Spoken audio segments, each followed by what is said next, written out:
What's up, everybody? I'm back with another episode of the Keep Going podcast. Today's guest is Maura and Roy. They own Zero Tolerance Coffee and Chocolate, which is now named Siyo. That means hello in Cherokee, an honor to Roy's heritage in eastern Oklahoma.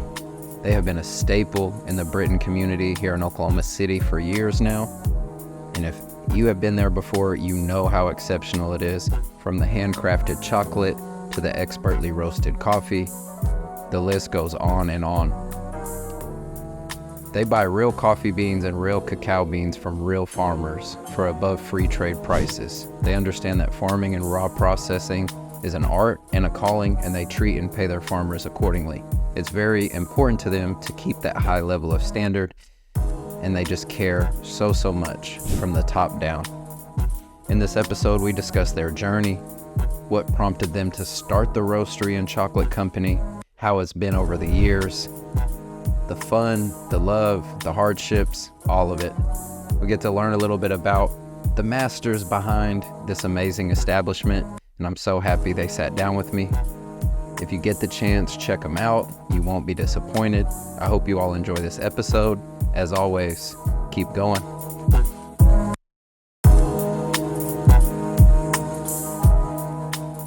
So Maura, Roy, thank you so much for having me. I appreciate you. Thanks for inviting us.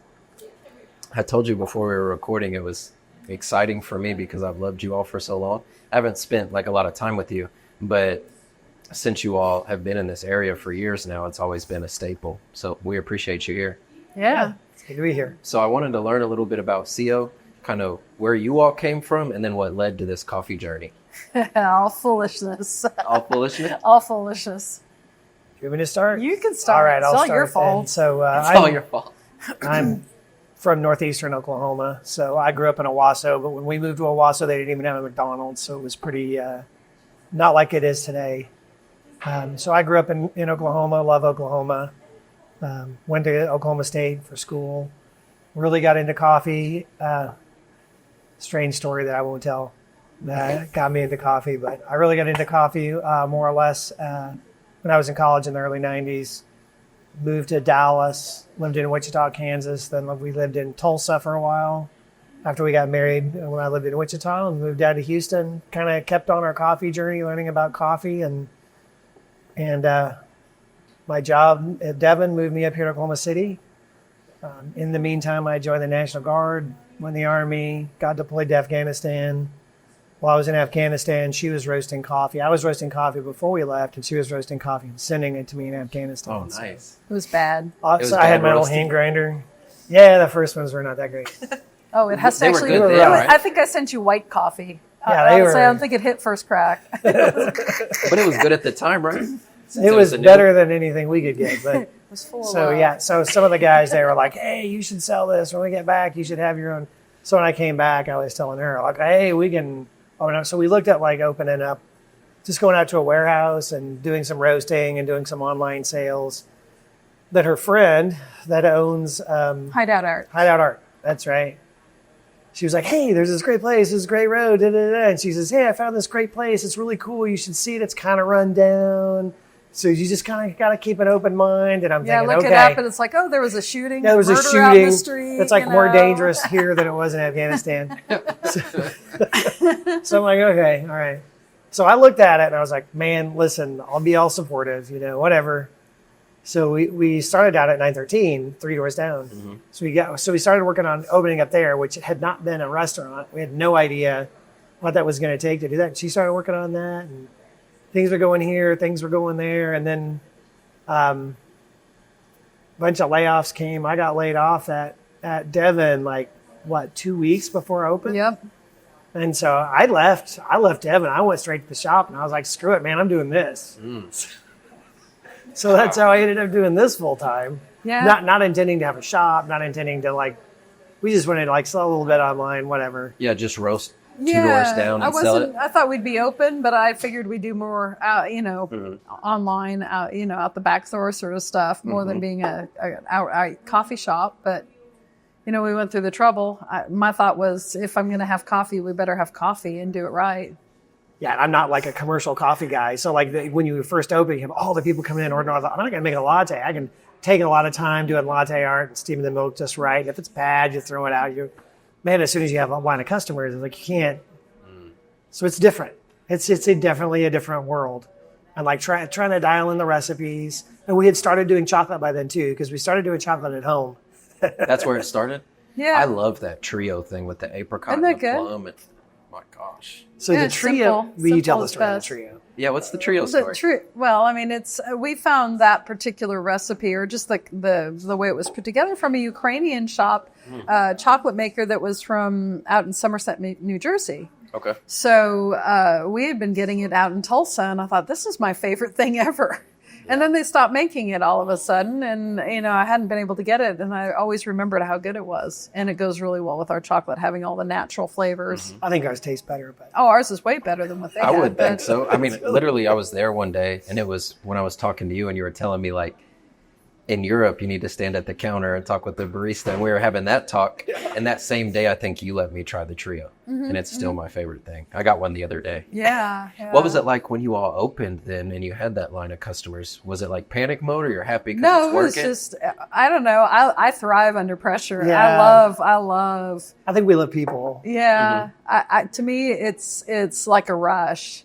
I mean, it was a rush, but it was just a lot of fun. And I like that, working under pressure. And our chocolate, and I think our chocolate sizing was, we had like 20-pound grinder, so not that big. And it was probably about the right size for what we were doing. So it was like we would go from making coffee, and when we'd get slow, we would just go to making chocolate, going to making chocolate bars. We'd hand wrap everything ourselves. Yeah. wow. Well, it was all in that small space. yeah. Everything was all we right did. there. The roaster, the coffee, Yep. and the That's awesome. yeah, Yeah. all the coffee stuff, all How the many chocolate. square feet was that? 1,000 square feet. Yeah, 1,000 square feet. We roasted the coffee, had a tiny little coffee shop, made the chocolates. So it was definitely small scale, but it was just us working. So it was like lower stress too, because like all the money we made, if we made money, came to us, right? So it was a little bit different because you don't have payroll, you don't have to deal with payroll taxes. I mean, sales tax, but sales tax is pretty easy to do, for me at least, to deal with. Different than having, a ton of employees from around the city and having normal payroll. Kept it a little more simple. What was And all having family? the factory. Yeah, we had all family. Well, yeah, it's too, just all so- family. It's like not. Was it always planned to be a family business? Because that was always what stood out Did to we me. plan anything? I don't know that we planned anything. It's like, let's Things do just this. happen, Okay. yeah. Remember the trios? So Like how those. soon from when you began thinking about it till the doors opened? And what year did they open? So I came back from January- Afghanistan in 2018. I know, we talked about it. So December 2018, we set up our LLC. January, we signed a lease. Yeah. And by November, we were open. I'd say So- 6 months before we signed a lease when I came back. No, it wasn't. Well, I guess you came No, back when I came in back. middle summer. Yeah. Yeah. So, I yeah, think it after took- I it came was back from about 6 Afghanistan, I months. think it was it was just a few months after I came back that we had the lease signed. We were starting to work on the building. Yeah. So I mean, like we were, That's quick. yeah. I mean, But that, like you said, you just go for it. Pretty much, kind of wading through I had never looked up all the rules and regs on doing a restaurant or a food business. So, it was like we have to what? Okay. And, how many times do you have to have the plumber out for inspections? Okay. So dealing with all that, and then well, then I'd done state and local taxes for Yeah, years. the for accounting for part wasn't Devon, bad. and then for but PwC before I think that. it was just the dealing with the city and dealing with all the minutia of having to go through all of Plumber. plan review, getting all the steps in that, and just at that point they've actually gotten better since COVID and a lot more streamlined. Mm-hmm. But before, you actually had to take your drawn out plans down there and have them approved, and the lady was very upset with me and didn't like me very much. And took a red Sharpie, and drew all over my work. Oh, no. God, after you drew it up. Yeah, I don't think she liked that I hand drew it, but it was to scale. They said it had to be to scale. There were no rules on that. I looked it up. Anyway, What was Hey. that? What was it like then when you got started and you did start getting some customers in and got that rush? We did a soft open, I think October 25th. It was like the last, we had everybody we knew come out, and we charged them a little bit, but not a lot. It was like, what, a half price or something, just to make sure that everything ran smoothly. Point of sale worked. And then we were open to just that interim, and then November 16th, we actually had the Britton District Day, and there were thousands of people down here. I believe we ran through we had over 200 customers. I remember having line out the door. Oh. It was really busy.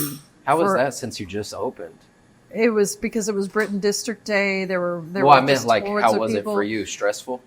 I don't remember stress. I just remember, it's a little chaotic. And as again, I when things are stressful, I tend to go into a very focused, I get really focused and clear. I don't know why. It's like things move slower. So, nice. I mean, in that sense, there were things that went wrong, but we had the kids helping, and I think his folks were out and helped get things sort of set up that day. I thought it went really smoothly. All in all, of course we did things wrong. Got things wrong or whatever, but all in all, I thought it went really well. That's a good way to start too, is like have the soft opening, and then you got kind of slammed with all those people, kind of letting you know it's really possible. Yeah, it was fine. And I think it was you, me, and then what was that? That was November. We got through the holidays. We were actually fairly busy through the holidays. And then March 12th, I remember we shut down, everything got shut down for COVID. That was a crazy thing.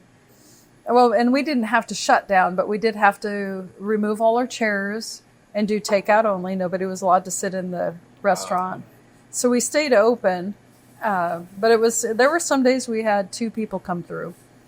There were 2 people. So what would happen? Because people weren't talking to other people. So they would come in and they would be like, okay, I've got to get a cup of coffee.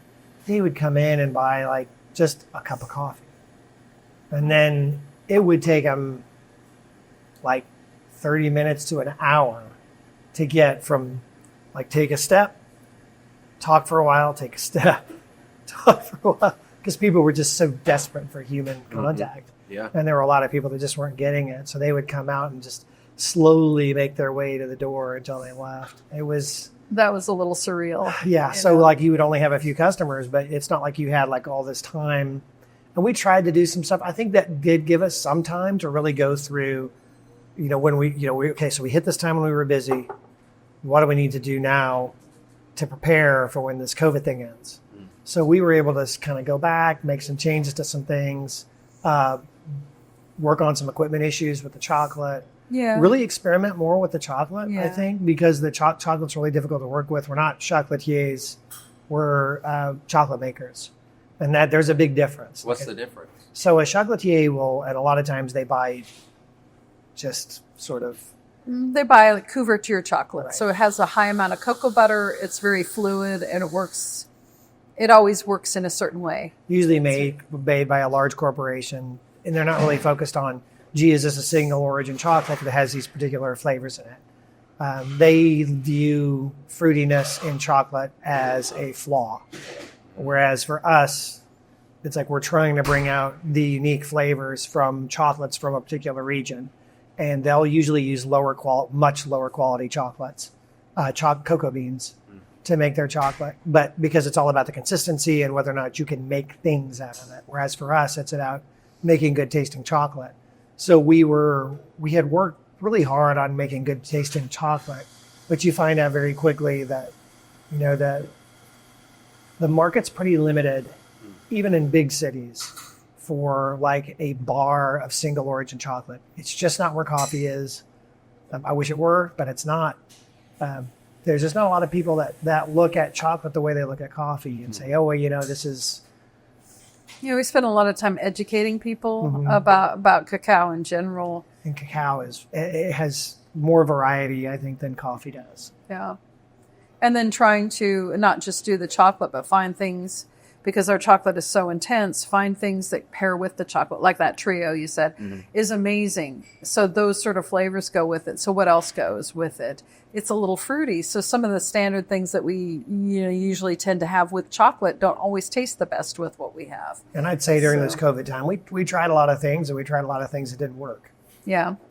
I mean, it's like, and some people liked them, but it was like, like some of the ganaches were a little bit, some of the tea ganaches were a little, Yeah. it's like they would either get lost in the chocolate or the chocolate would get lost in what you're mixing it with.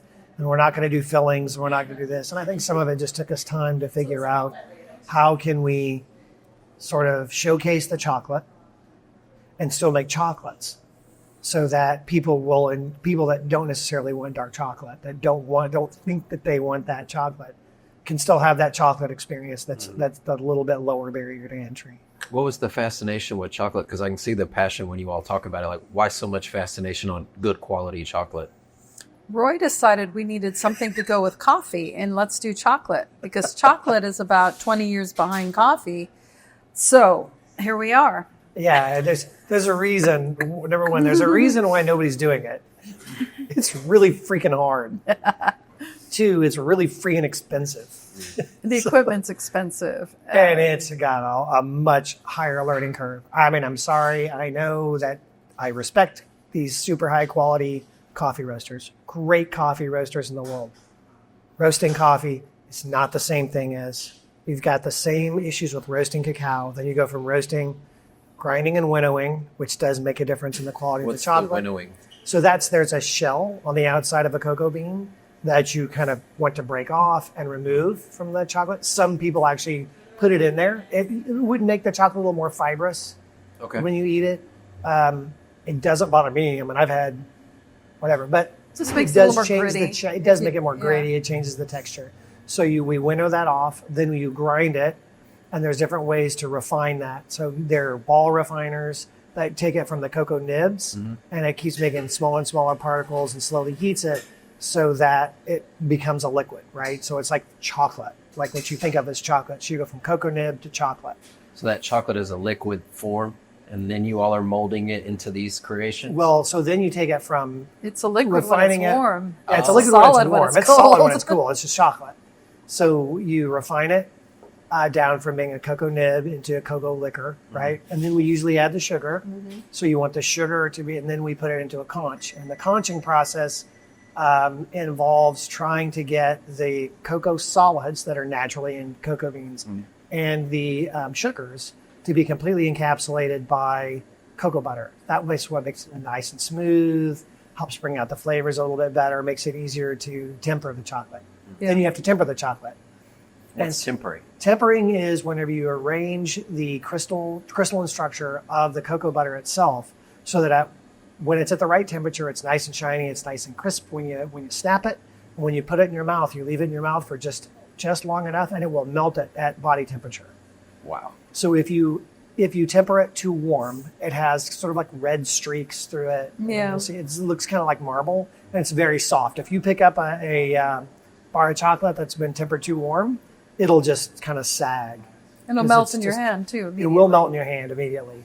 And you've probably had a chocolate bar melt and then you refrigerate it again or get it solid and it's streaky and it looks funny. Yeah. It's gone out of temper. So the crystalline structure, like the lazy crystalline structure, will kind of get crumbly and powdery. Yeah. But if you melt it again, you can put it back in temper and it'll come back.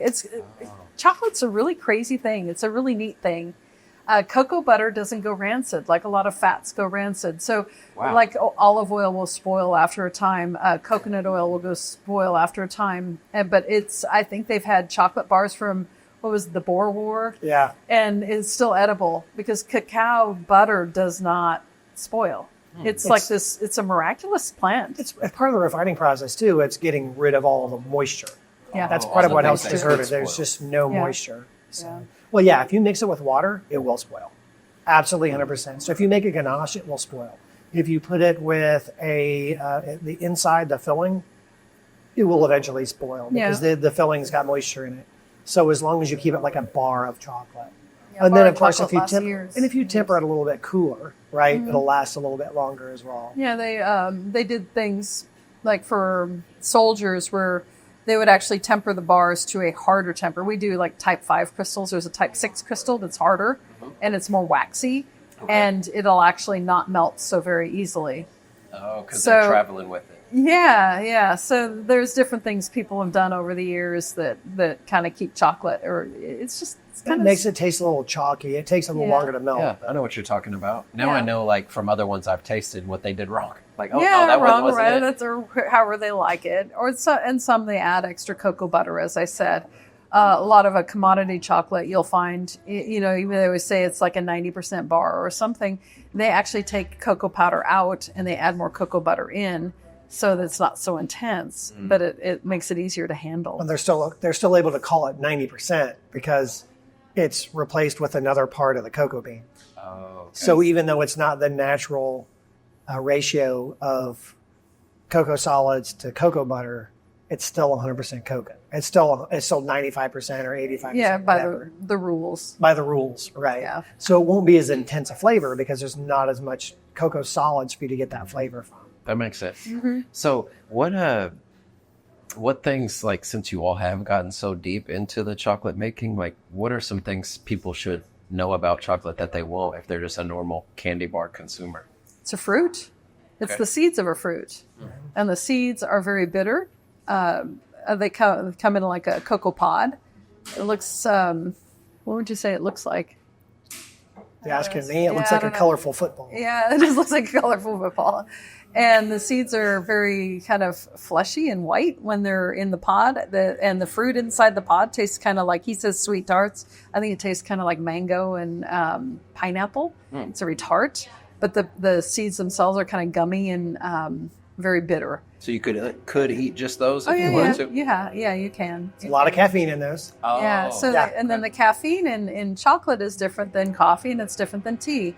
It's actually called theobromine or theobroma cacao is the plant itself. So it actually is a different kind of caffeine that relaxes you and it opens up your blood vessels. So it's very relaxing, but it'll also make your mind very intense and didn't make know you that. very awake. So it does different things too. Well, it does different. Everybody's body reacts differently to caffeine, but that particular caffeine is different. Okay. Like coffee will make you edgy and tea will kind of make me edgy, but it's just different. So it's a fruit. They take the seeds, they actually let them ferment with the pulp, with the juice itself, and it ferments for probably like 3 days. And then they have to take that out and dry it. So it's a long process to dry. And then you get the hard seeds from there. And then after they're completely dry, then we would roast them after that point. And are you getting them in that raw state where you're still having to ferment No, it? usually they do that at the farms. Okay. Because it's something like they don't transport very well, and it's usually something they do immediately. They harvest it, they crack them open, usually with a machete, and then they'll put them in tubs, and then they'll get them into fermentation tanks, depending on where you're from. I mean, some of them use wooden boxes, or they use like cement tanks. Like in Africa, a lot of times they just let them. They put them out on banana leaves and kind of let the process start there. So how do you go through the process of finding these farms that you want to get cacao from? And then when you get it, what state is it in to get to where they're on the counter like this? So for us, we work with several importers. Most of them are direct trade. Okay. And they've had the opportunity. That's kind of where they are. They want to be positioned where they go and find these different farms, and that's where they wanted. They're not usually chocolate producers. So they've taken the time to go out and find these wonderful places. Now, there are other people maybe 10, 15 years ago that were doing that themselves, but it takes a bit of money and time and a lot of work. So we rely on some of those people. We have a direct trade relationship with a farm in Mexico and then one in Nicaragua. Mm-hmm. And the Nicaraguan one, we're actually doing their prototype. It's really exexciting because we got their first batch of baby cocoa plants and baby cocoa beans. That was their first crop. Yeah. First crop. So we were able to process that and kind of help work them through Very first the harvest. process. So we're excited about that. That's awesome. Usually we try to find people that align with our values, because cacao is an industry that's fraught with slavery still. I mean, in the commodity world, children are conscripted. They're stolen from the bus stop and put to work. And it's tragic. It happens way more than you even know. What are some of those values someone should know? Well, Or the values that you all have? I would I would start by talking about the slavery issue. There Go was ahead. actually a U.S. court case. It was during COVID, was it not? Yeah. Like 2020. I think Wow. it was a U.S. Supreme Court case where 3 young men who had escaped a slavery plantation had sued. Was it Nestle? I think I can't remember which. I think Nestle was one of the companies There were several noted. because they had done things, and it was crazy when you read the case and you read the facts and you're looking at it, and it's like, okay, so one of the guys tried to escape. They caught him, cut open the soles of his feet, and stuffed peppercorns in his feet, and then bandaged it up so he couldn't run away. I mean, this is stuff that's going on now, 2020. and it's how chocolate prices stay down. It's like, well, why would I buy your chocolate when I can go across the street and just buy a Mr. Goodbar? Well, first of all, Mr. Goodbar is low quality cacao. There's not that much. They're really not that much chocolate in it. It's more cocoa butter and fillers, but it's also encouraging these corporations that are using slavery. Actually, and if you go to we should pick on them. If you go to some of these companies' websites, you'll look at them and you'll see, and they move it out. It's always 20 years from now. It's like in the next 20 years, we're moving to a slavery-free product. It's like 20 years slavery-free product. It's like, my God, are we that low now that we have to talk about 20 it as a years? child, We're going to be child-free. well, they still Child-free. write child labor-free. I Child didn't even labor. know that was on these websites. Yeah. You're right. They do call it child labor. We're going to be child labor free. And the truth is, I'm not sure you can get cacao or what cacao that's child labor free. And the reason why is because a lot of these farmers have kids and the kids work on the farms. It's like, well, wait a second. Are you talking about child labor or are you talking about forced child labor where some of the guys, and what was it? The one company that had that one of their CFO became the CEO of this other completely unrelated plantation that only sold cacao to the same company that he worked for before, and they were going out to bus stops and kidnapping kids at bus stops and taking them out to these plantations. It's insane. Yeah, the point with the Supreme Court ruling was Right? They didn't have standing because the crimes weren't committed inside the United States, so they couldn't sue But the they- U.S. company for the fact that the U.S. company, yes, they were benefiting from the labor, but they weren't the ones doing it.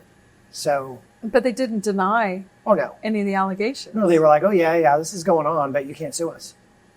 So You can't sue us it's in U.S. courts. mind-boggling. I'm So. like, this is public information. I don't understand why people stand for it, but we do. And, as long as it's cheap and tastes good and makes us feel great, then I guess it's okay. Yeah. It's wild because I love high quality chocolate. I love dark chocolate. Like, it's something that is really one of my vices. I love it so much. Mm-hmm. And to know it has so much like meaning behind it that way too is really impactful because you don't know that you're making a difference just by buying that $7 bar versus that Mr. Good bar or whatever it is. Yes, because it's going to, so we do our best to make sure. Of course, we have chocolate's actually a little bit further ahead than coffee because they learn from some of the mistakes with coffee.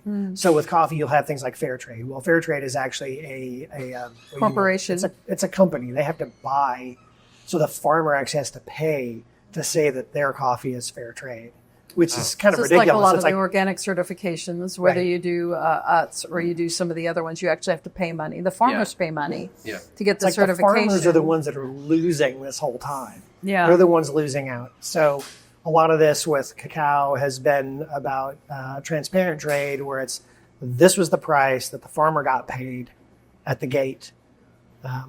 So that way you know that exactly what the farmer's getting. Is the farmer getting a fair price for that? And if you're undercutting the farmer and then selling it to me at the same market price, so why would I pay you this high market price when you're cheating your farmer?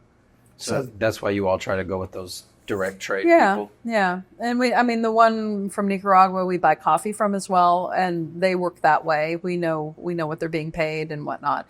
But this particular group that we really enjoy working with them. But yeah, we know exactly what the farmers paid. We know who the farmers are. It's like We know what they're paying their people. Yeah, Oh, wow. yeah. And we know if they're Workers, yeah, families. Some of them, like in Guatemala, they're their whole tribes. A lot of them are very indigenous tribes that are there, and sometimes they'll sell and sometimes they don't. It's really kind of interesting working with some of the people. I remember, was it the first or second year we were buying, the one they had some sort of a natural disaster and they'd carry 100-pound sacks of coffee across this rope bridge. You mean cacao. Cacao. I'm sorry. I didn't mean coffee. They'd bring cacao across this rope bridge. So we all donated money so they could replace the rope bridge that were, and I'm thinking, my goodness. That's so wild to think. It is. I mean, they work so hard. Or the village in Uganda, they're like, we need tanks to store fresh water for drinking water for the village, and we need help with this. And can you help us? And I'm like, man, these not making any money. We're trying to make ends meet ourselves. It's like, how much is this going to be? I'm thinking like it's going to be $10,000, $15,000 they're looking for. I mean, maybe we could work up. How much was it? How much did they need? A couple $100. Like a couple $100. And we sent it to them like, do you need us to help you raise any more money for this? Oh, no. That's all we needed. That's going to give us enough water to get through, a year. Yeah, this is company. That's an aside, but they actually have this machine that makes mud bricks so they can build cisterns in Africa. It's really, really cool. And I mean, there's some really neat ways people are, I guess, just helping along the way. I wouldn't even thought of that. Like, that's also really good for people to hear that you all were willing to help at a time when you are going through a struggle too. We try our best. Well, I think if you talk about our values, we're a pretty tight-knit family. Her family are all like either Poles or Slovaks, and then my family are from northeastern Oklahoma and everything that entails. So obviously, Cherokee national citizen, love my culture, love the people. And there's a lot of that sense of coming together as a community and doing things as a community. And it can kind of get frustrating. I think when I was in Texas, it was more irritating. You'd be talking about this, oh, you're a socialist, you're a communist. And it's like, dude, I mean, you just take care of the people around you. I don't understand how we're putting labels on being a decent person and helping people around you. But everyone wants it to be like an absolute, I am exactly this way. It's like, actually, I'm just good to the people around me. I think if people did that more, it's like, that's the one thing that we have discovered, I think, owning a coffee shop, is you get to talk to so many people and you realize that all these people from all these backgrounds with all these different like big national opinions, that hate each other and yell at each other and do all this stuff. And you get in and talk to them. It's like, they're all frustrated with the same problems. Mm-hmm. They all have really similar values, but because somehow someone's figured out a way to keep these people from talking to each other, we can't get roads fixed. We can't get better schools. We can't get, a decent dentist in an area, or, why isn't there a grocery store over here? Or why do we have zoning that keeps a business from doing this? Or why do we have all these myriad of taxes that don't make any sense? They don't want you talking about that stuff. That's my opinion. It's just, you start talking to people one-on-one, everybody's got the same problems. Everybody's got the same concerns. How we approach it is generally the same. Yeah, I've noticed talking to people, if there's like just a couple subjects not brought up, you pretty much get along with everybody. It's true. Yep. And it's so like whether it's been me traveling or just here locally, you're like, just a couple things you don't bring up and there's no issues. Yeah. And it kind of makes you laugh at the people that maybe are just married so hard to like that idea or that label. Mm-hmm. But I think that's part of the thing, is coming together as a community, trying to do something that's good as a community, good for each other, good for everybody along that sort of supply chain, all the way from how it's grown to coming here to how we make it to how our customers experience and what they do with it. We're trying to kind of make those communities all come together in a way that's stronger. I've always noticed a standard. Like, it just seems like you all have a very high level of standard. So with the display, with the machines, with the quality of everything, I think that's the thing that's always stood out. So it's nice to hear that it goes deeper than that also. Yeah, I think it's because it reflects our family, reflects our family's values, it reflects our communities. In a sense, like you say the displays, but it's like we recycle things because we buy things used, and we're a little scrappy that way. But it's sort of, to me, it's like, why pay so much when there's something that's used but so good? Yeah, I mean, So- when you all pull those drawers out to That's grab so much that's fun. so awesome. I know. I've been looking like, that's the one I want. And Roy It and I- kind of takes you back and makes you pause some too, because even though I'm a little younger, like that's how it would have been in the past as a display like that. Something And really nice. It's just a little more intimate. Yeah, I think so. So as far as the coffee, I know when you all opened, it was zero tolerance. So Yeah. I wanted to know like the inspiration of the name and then how you've transitioned into the new name. Yeah. And now I kind of know since your Cherokee heritage, which I Yep. wasn't aware of. So that's awesome. Yeah, so we have zero tolerance for bad coffee, There you go. but deeper than that, it was hearkening back to 1674 when King Charles II shut down all the coffee houses in London. So it was the advent of the printing press, and people would leaflet, which I have some leaflets up on the wall, and it was, people always thought the printing press, the Bible, you had this and that and all these great things, and it really came down to the same thing people do on Twitter at that time, Facebook. They're complaining about their spouses, or men complaining about women, and it's down to the most base things. So we kind of were chuckling that there's really nothing different in the world. People at that time were making poor arguments, and they were, paying a few cents to leaflet and complain about each other. And then the coffee houses themselves at that time were set up as penny universities, where you could pay a penny, you go in for, the day, and whoever had an education would educate whoever showed up. And as long as you abided by the rules, you could get an education. So the king didn't like, one, that they were inspiring discontent and wondering why they were having a king. And then two, they were being educated. And then they started drinking coffee for breakfast instead of beer or whiskey, and having stimulants. And they're kind of like, why? They're getting all agitated. They're like, why do we need a king? So that was kind of like the advent of the English Civil War back then. But he shut down the coffee houses in, I don't remember exactly what day, but it lasted about 11 days, and there were riots. So to me, that was, it was like the advent of the coffee house and the coffee house culture. And, it's kind of tongue in cheek. I was like, man, once you got coffee, you loved it. It was a place for education, place for community, place for dissidents. Yeah, there's a reason why the English drink tea now. Yeah. Oh. Coffee was not considered to be a respectable drink eventually. In England, the coffee house developed differently in England than it did in continental Europe. So because of the way it developed, it kind of ended up getting somewhat of a bad reputation for being full of malcontents and troublemakers. Yeah. Because they were having those discussions. Exactly. So and so you end up with the English Civil War. So everything that we have coffee-wise is about bad arguments, poor logical fallacies. So we were just poking fun at everybody arguing, but arguing poorly, because Yeah, it seems there to you me that everything's at the lowest common And denominator. we have on one of the posters up there you've probably seen it, right? The posters with the publications of the women's argument against coffee. Oh, I've seen some. And of then those. there was weak the and men's response. It's like, so we had a blue pill and a red pill and whatever Yeah. these new things are with this men versus women thing and whatever It's like this. on Twitter and what is it? What's the new one? X. TikTok. Yeah. TikTok, all these TikTok people yelling at each other. It's like, man, like you are not the first. The fact that it was on those little pieces. Yeah, honestly, to me, it was just like this direct correlation. It was so funny. Printing press changed the world, right? But then the internet really changed the world. And then the social media took it one step farther, and Right. we were really going downhill So now you fast don't know with what's that. real, you don't know what's not real, and it's the same thing. I mean, that was the complaint that during the English Civil War, nobody knew what was really happening because one side would release a publication, you didn't know if it was true or not. Oh, so one side would get up in arms and say, look what they did to us.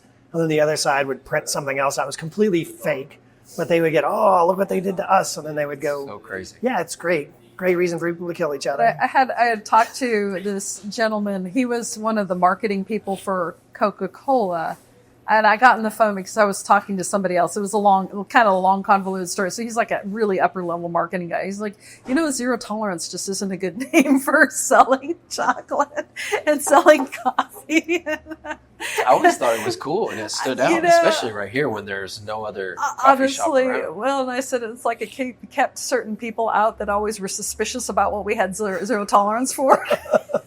And people was like, what do you have zero tolerance for? It's like, questions. words. You know? Make everyone a little nervous. Yeah, it makes so. It was, to me, it was kind of like it would inspire people to ask questions. So it ended up being a good thing for us at that time. But then again, as we travel along, we really wanted to honor Roy's heritage and Oklahoma and the Cherokee. So I did get so one of the things I got a little tired of people coming in either had lived in Texas or were from Oklahoma, and they would say things like, "Oh, this is good. It's almost as good as stuff you'll find in Texas." And I'm like, we've been to most of the chocolate makers, not the chocolatiers we call them chocolate melters. Nothing against what they do. They do really great work. But the chocolate melters versus the chocolate makers, we've been talking, they're good, but I'm like, we're just as good as they are. What are you talking about? Like, well, you're in Oklahoma, I guess it's okay. It's like, what do you mean it's okay? This is amazing. What's wrong with you? So some of it was kind of leaning into hey, we're from Oklahoma. I'm from Oklahoma. This is my family. I'm proud of my family. I'm proud of my heritage. I want to be from Oklahoma, and I want to show exactly what that is. So that's part of the reason why. Yeah, so that's why we're moving towards Siyo. It just means hello. We're more of the familiar, informal in Cherokee. So instead of welcoming people in to ask questions, now it's like welcome and welcoming them in. Just say hi. Yeah. And it's not that I think we could have, kept zero tolerance and kept it going and made it work. But just as an overall, I felt it was a great way to honor Roy's family. I mean, a lot of part of them walked the Trail of Tears. Some of them were here before that. His family lost their farm when they took over Camp Gruber. It's like there's so much history and heritage there, and a lot of pain and suffering, and to just, I think to honor the pain and suffering that they went through, so that we can have a nice life. Yeah. I think. Yeah, I think that was one of the frustrating things sometimes, is especially talking to some groups of people. They're like, "Oh, you look too white to be Cherokee," and it's like, okay, that's fine. We didn't look too white for you guys to take our farm. In 1941, no, we weren't too white then, but we're too white now. It's like you're white until they don't want you to be, and then they can take your stuff. So, and there is a lot of, like, we've been to the place where the farm was. There's nothing there. There's actually the old foundation is still there. Could you feel any energy there when you went? Are you an energy type of guy? Or? So since I'm still in the Army National Guard, we have to go there to train, and I'm usually fairly irritable when we go out, knowing of the families that got moved. The way they did it was they came in and they knew that they had just planted their crops. This is the spring of 1941, so it's before we declared war, before Germany had declared war on us, before the Japanese bombed Pearl Harbor. The military kind of knew something was going up. They needed new places to train. So they were looking for places they felt like were going to be easy land grabs.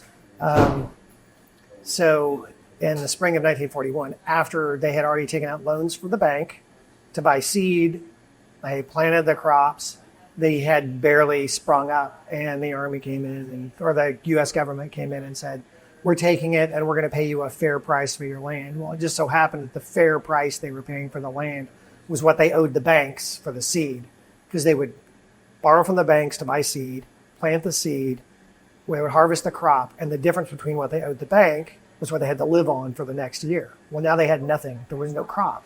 So they had enough money to pay off the bank, and then were homeless with nothing. And it was a lot of families. Yeah. But they did that too. So some of them fought it in court and lost. Camp Gruber is kind of a hard thing for me, but I go there, I train.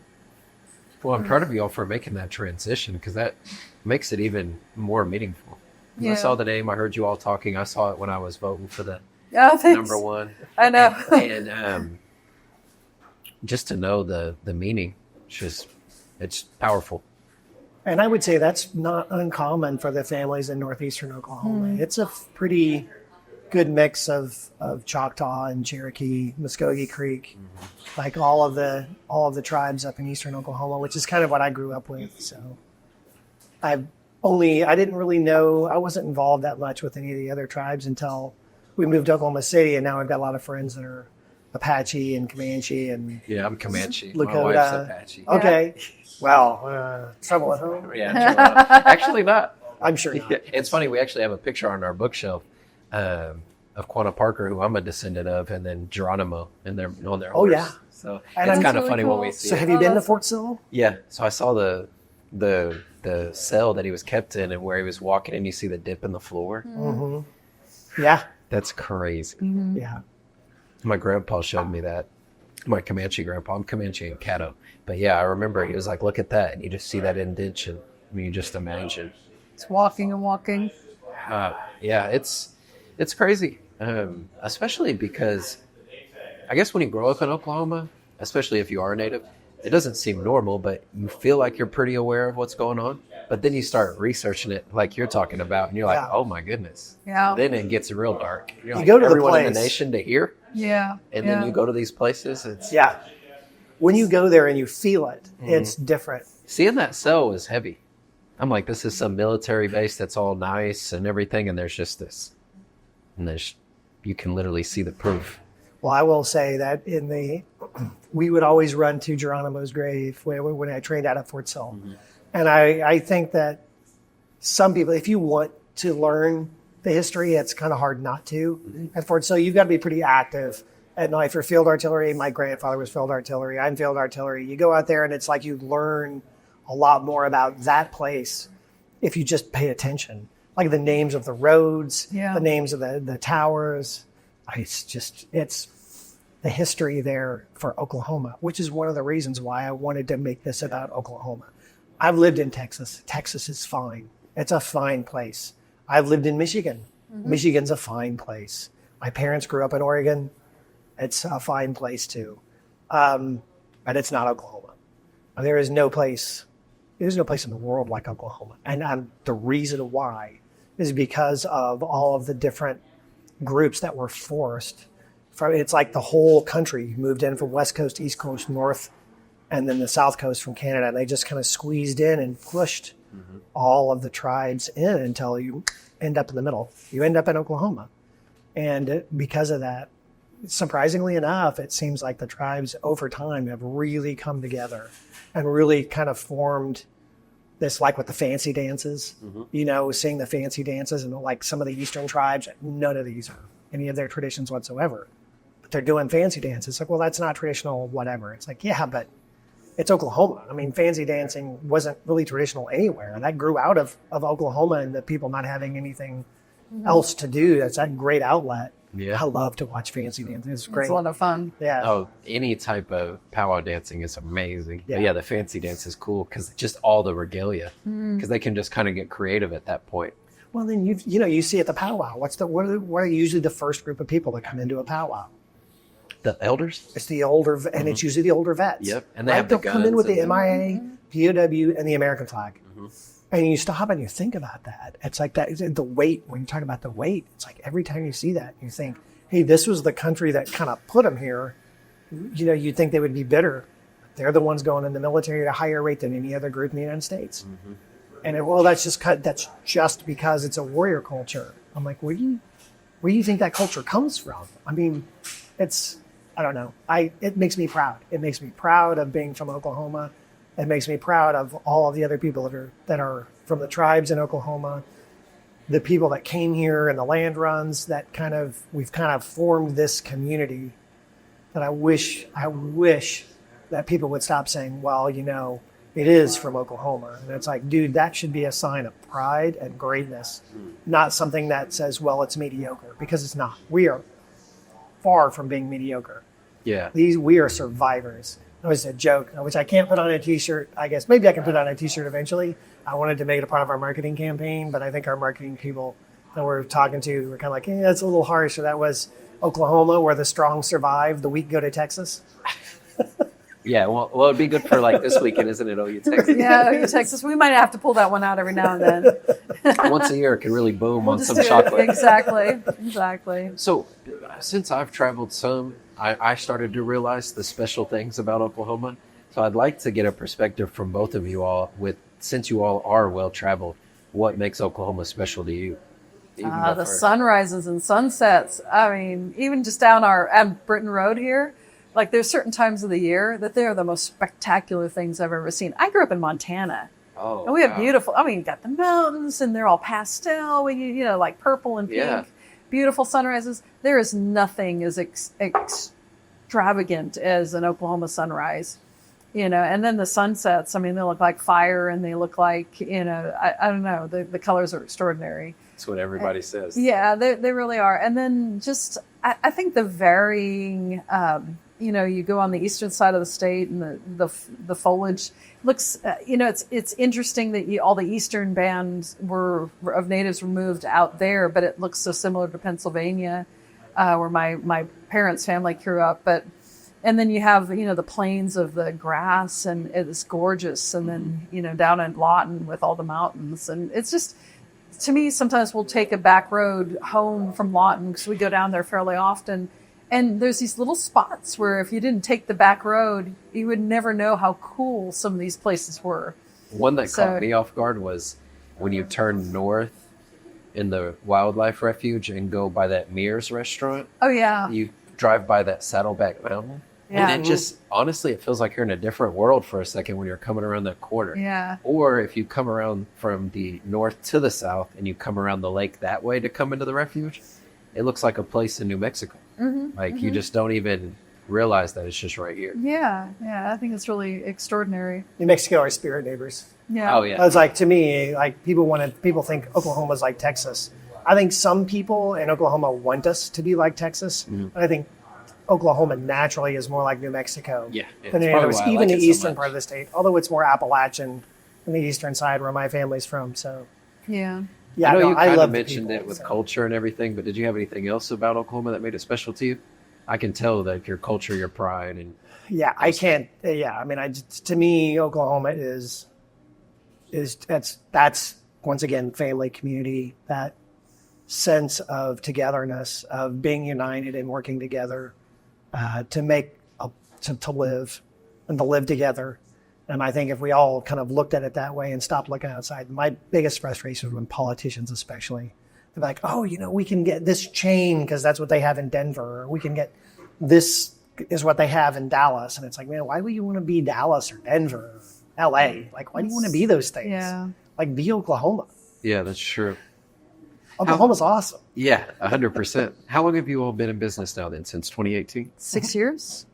6 years out. So at 6 years of this beautiful creation you all made, how do you all feel now? Are you still learning every day? Are there things you want to implement? Like, what are your thoughts? Oh gosh, we have 1,000 things we want to do and 1,000 things in the pipeline. Yeah. And, it's, we don't want to plop down and replicate different, us everywhere, but we want to really hone in and refine what we're doing.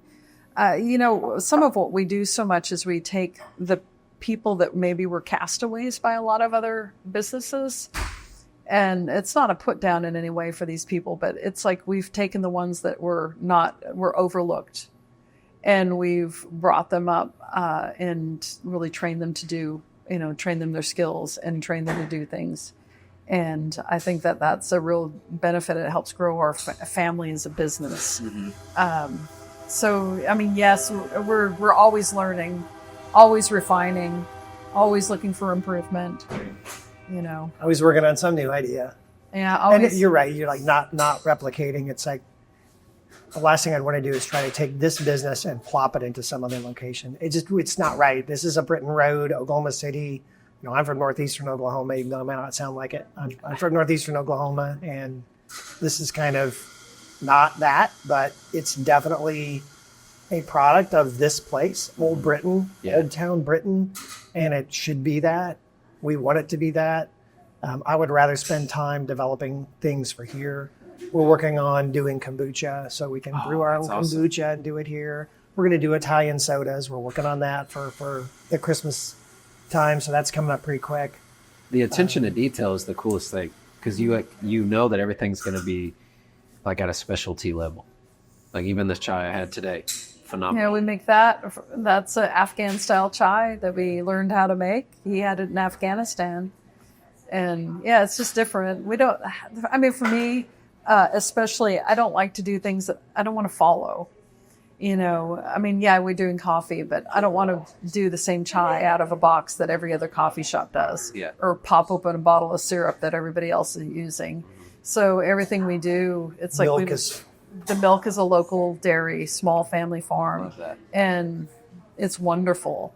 The eggs are a local, what we use. So we're trying to do that as much as we can. But it's like whatever we put in the chocolate case, I don't want to follow everybody else. Whatever We've got we do. some pawpaws we need to work on. Yeah. Oh gosh, I better gotta get that get those done done. today. What is it? Pawpaws. What is that? Pawpaw tree is something it doesn't grow in this part of Oklahoma. It's generally in the eastern side of Oklahoma. Although I don't know. I There's don't know a if few. are there a few They foraged them here? here. Did Yeah. they forage them here? Oh. So they tend to grow wild. They look like little, I don't know, they look like little pears or like little mango. mangoes. You open them up. The seeds actually look like cacao seeds, but they're poisonous. Don't eat them. The fruit itself, it's really bad if it's not ripe. And when it's ripe, it depends on the Pineapple. pawpaw that you get, like pineapple and banana. It's very tropical. And it's flavor. native. It's an indigenous plant to this part of the world. And Wow. All the way through Special. the southeastern United States. When I was at Fort Polk, we're not going to talk about Fort. Actually, at the time, it was called Fort Johnson. It was Fort Polk and Fort Johnson. Now it's Fort Polk. So I was at Fort Polk, and I went out to the tree line for reasons, and I looked down and I saw that I looked down. There's a pawpaw tree right there with pawpaws. Unfortunately, they weren't ripe. It was a little too early for it. So it's like, man, if I lived in Louisiana, I know where I'd be coming. Pawpaws are delicious. I'm gonna have to really try good. they really are. Yeah, I've never They're done amazing. They don't. It's not often that you can get them like at a store because they're very sensitive. They get damaged really easily, and they have a short shelf life. Yeah, it seems like you But- have to find that perfect mix of you do. ripeness. Yeah, you do. Not farm Yeah. friendly, I guess. Yeah, it's personal. Yeah. Pawpaw tree. Just gotta have your own. What's led to the networking that you've done? Because when I was here last time and I was just working, you were talking with Enid Brewing Company, and I actually got Oh. to get an espresso from them yesterday. Yeah, it was So I was curious. Yeah, it was good. I was like, oh, this tastes like Britain. No, but I was curious, like, what led to those partnerships and why those type of relationships? Well, part of our business is wholesale to other coffee shops, wholesale chocolate and coffee. And we also do baked goods for some different people. That being said, that's part of our business. And they were looking for good coffee and, had found us. Oh, nice. I haven't spent a lot of time going out finding those clients, but I do enjoy when they just come to us and say, I heard good things and they want to do business with us. So. And you have been doing that from the beginning, the wholesale Yeah, side? we actually have. We actually had wholesale customers probably since all the way through COVID. The one in Lawton, they didn't make it through COVID, but that was our first one. Was the coffee Yeah. shop in Lawton, coffee and bike shop in Lawton. Yeah, nice. I bought folks. my bike from there. Yeah. So we have several. We have a variety of coffee shops and different businesses that we sell to. Okay. So Well, as far as your journey, it's funny that you all have that type of personality where you're like, I'm just going to do it, because I feel like in that entrepreneur space, you have to be like that. I don't think you all would be as successful as you are if you didn't just rip the Band-Aid off and go. But it's beautiful to see like the refinement, like you said, because the attention to detail, I've said it multiple times, is what always stands out to me from when you walk in, whether it's the chess table or the desserts or whatever it may be. It's the detail that matters. So I know I appreciate you. I know the community appreciates you all, but did you all think that you would get here from that first time of taking the risk? not really. I mean, I didn't really think about it. Honestly, it was just kind of Trying to make it day by day. Yeah, just And go. like all these tables except that one, my father made all the tables in here. So It was from scrap wood that he was given by somebody. Yeah, right. Is- So it's like that's kind of when I say it's about family. It's like when you come in here, it's like my son does the baking. My youngest son does the baking. So yeah, she makes the gelato. Yeah. The rugs are brought from Afghanistan. Yep. And Fawad was one of We Roy's helped buddies. get Fawad out Yeah. of Afghanistan when that whole thing fell apart. I was actually going to NTC at the time. I was on a plane to NTC and getting frantic calls from one of the Afghans that I was friends with asking for help to get out. So I did everything I could. I'm not sure what I did actually helped. But Yeah. sent messages, made lots of calls, came out. He still wasn't out when we got out of NTC, and that was a month. But he eventually got out. Now he's in San Diego. He actually comes here to do like a rug class and then sells rugs a couple times a year. Yeah, that's kind of a cool It's great thing. having him here and seeing him and his family. Yeah. He got married when I was there, and now he's got 2 kids. I mean, he's got Yeah, two kids. And I'll tell you what, when we went to San Diego last year, my third son was graduated from Marine boot camp. So they invited us over to their home and fed us Afghan style in their. nice. I She had mean, never had it before. She had no idea. But So what good. what an honor! And, Yeah. and they also showed us the video of their wedding. Oh my goodness, that was something else. You'll felt- never see a wedding. They had fireworks indoors. It was insane. Like now I understand why I'd look at you would see that so many people were killed at a fire at a yeah, at a wedding venue, Like, and it's like you now see- I see because they have like freaking It was- fireworks it was indoors. insane. Not like why are you doing that? But Wow. It was great. It was insane, but it was just what an honor to be brought into their family and part of their culture. I was like, wow, it was not what I was expecting at all. I wasn't really expecting anything, but that was certainly not that. That's probably been the coolest thing about travel is when you get those moments where you do get the family time. You Yeah. get to sit in someone's house, relax on their couch. They're bringing food. Like it's Oh man. a different feeling. I've just kind of embarked on that journey in the last 3 or 4 years, but it's been really life changing. Yeah, that's neat. That's the best way to travel. It's when you get to know people in their homes. Well, I appreciate you all so much. I think this was perfect. I got to learn more about you all. I wanted to see if there's anything I may have missed or any part of the process you'd want to talk about, but I feel like you all covered it. You probably do another hour. We'll talk. We're good on that. We can talk about lots of stuff. Well, we can always come for round 2. Okay. I wanted to get one knocked out together, and then I tell people this all the time, the door is always open. So we can do a round 2, and it was just a blessing to be able to sit down with you all. We Yeah, appreciate thank you you talking so to us. It's much. been fun. Yeah, So. thank you.